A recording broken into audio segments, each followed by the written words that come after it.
माता दी।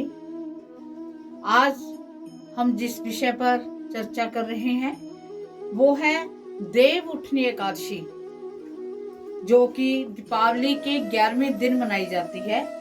इस एकादशी का विशेष महत्व है। इस एकादशी को देव उठनी एकादशी कहा गया है क्योंकि भगवान विष्णु गहरे निद्रा में जो सोए हुए हैं 4 महीने से, उनके जागने का ये समय है। तो भगवान विष्णु की माँ लक्ष्मी जी की विशेष कृपा प्राप्त करने हेतु हमें इस एकादशी में कुछ ऐसा पूजा पाठ करना है जो भगवान विष्णु, माँ जगदम्बा, माँ लक्ष्मी प्रसन्न होकर हमें ऐसा आशीर्वाद दे कि हमारे जो घर हैं, हमारे जो खजाने हैं, वो धन धान्य से भरपूर हों, हमारे घरों में सुख समृद्धि का वास हो, चारों तरफ खुशहाली ही खुशहाली हो। तो कार्तिक का मास है, देव उठनी एकादशी है, तो हमने क्या उपाय करने हैं इसी के बारे में आज हम चर्चा करते हैं। ये जो पर्व है, कार्तिक मास की जो एकादशी है, इसका बहुत विशेष महत्व है।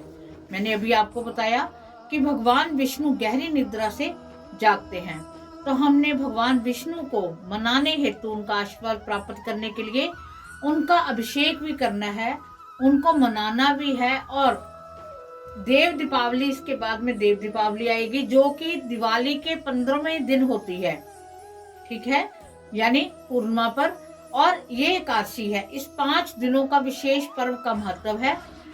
आपने इन 5 दिनों में, आपने वैसे तो कार्तिक मास में मैंने सभी को बताया है कि पूरे का पूरे कार्तिक मास में तुलसा जी में दीपक अवश्य जगाना है, और आपने भगवान विष्णु, माँ लक्ष्मी की विशेष पूजा करनी है। पर अगर कोई इस बात से छूट गया है या किसी को नहीं पता चला कि क्या करना था कार्तिक मास में, आपने एकादशी के दिन से, जो कि 23 नवंबर को है एकादशी, 22 नवंबर की रात को शुरू हो रही है, आपने तुलसा जी में दीपक कंटिन्यू आपने दीपक जगाने हैं कम से कम 5 दिन तक, देव दीपावली वाले दिन तक। आप देखना आपके घर से अंधकार दूर हो जाएगा। आपने माँ तुलसा में अर्घ किस चीज का चढ़ाना है? गन्ने के रस का।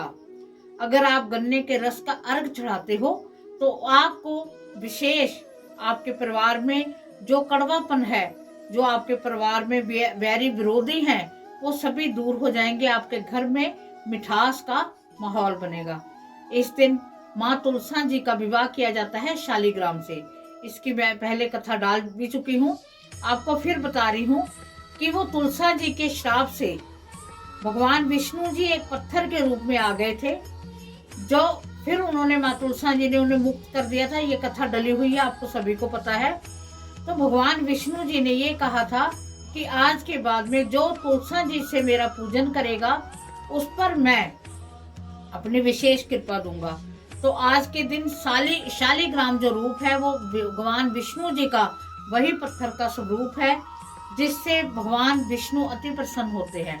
तो आज के दिन माँ तुलसा जी का शालिग्राम जी की विवाह किया जाता है। तो माँ तुलसा जी को अगर आप चुनरी अर्पित करते हो, 16 श्रृंगार अर्पित करते हो, शालिग्राम के साथ उनके पूजन करते हो, उनका विवाह करते हो, तुलसा जी में मौली लपेटते हो, तो आप पर विशेष कृपा होगी माँ लक्ष्मी जी की भी और तुलसा जी की भी। आपने इस दिन, अगर आपने कुछ ज्यादा अगर पाठ पूजा आप कर सकते हो, तो ये किया जाता है कि एकादशी के दिन, जो देव उठनी एकादशी है, उस दिन गन्ने का मंडप बनाकर फिर भगवान विष्णु, माँ लक्ष्मी की पूजा की जाती है।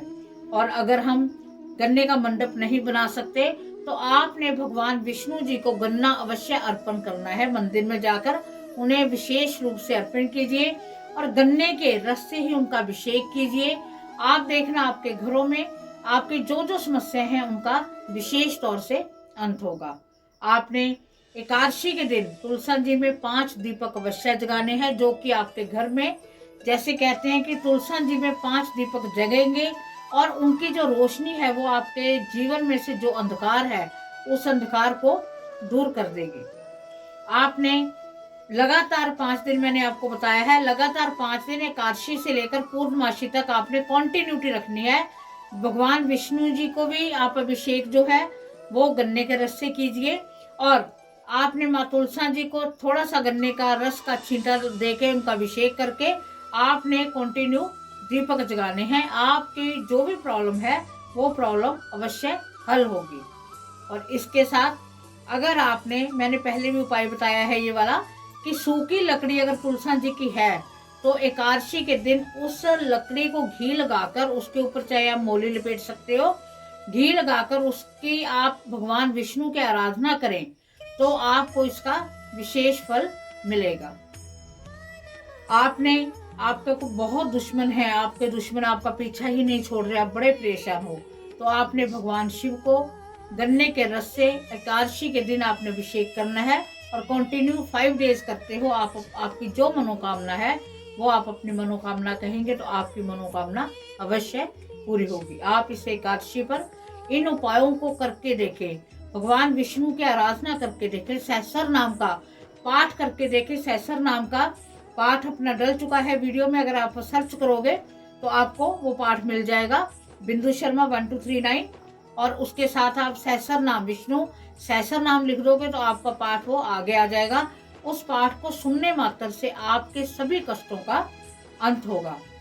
तो आप इस एकादशी पर भगवान विष्णु जी का, माँ लक्ष्मी जी का विशेष आशीर्वाद लें, क्योंकि भगवान विष्णु घोर निद्रा से उठकर, जैसे हम कहते हैं कि पूरा फ्रेश हो जाता है आदमी, सोकर उसकी नींद पूरी हो जाती है, वो भी बड़ी गहरी नींद में सोए हुए थे, जब वो उठेंगे तो बड़ी शुभता लेकर आएंगे, बड़ा शुभ फल हमें वो देने वाले हैं। तो हमने सभी ने भगवान विष्णु जी का आशीर्वाद प्राप्त करना है, उनकी शुभता का फल लेना है। तो आप ऐसा करके देखें, आपको इसका अवश्य लाभ मिलेगा। अगर आपको वीडियो पसंद आई है तो चैनल को सब्सक्राइब करो, शेयर करो, फॉलो करो, और आपका जो भी प्रश्न है आप मुझसे पूछ सकते हैं। मैं हर एक प्रश्न का उत्तर आपको अवश्य देने की कोशिश करूंगी। तो आप की जो भी मनोकामना है भगवान विष्णु माँ लक्ष्मी अवश्य पूरी करें। इसी के साथ जय माता।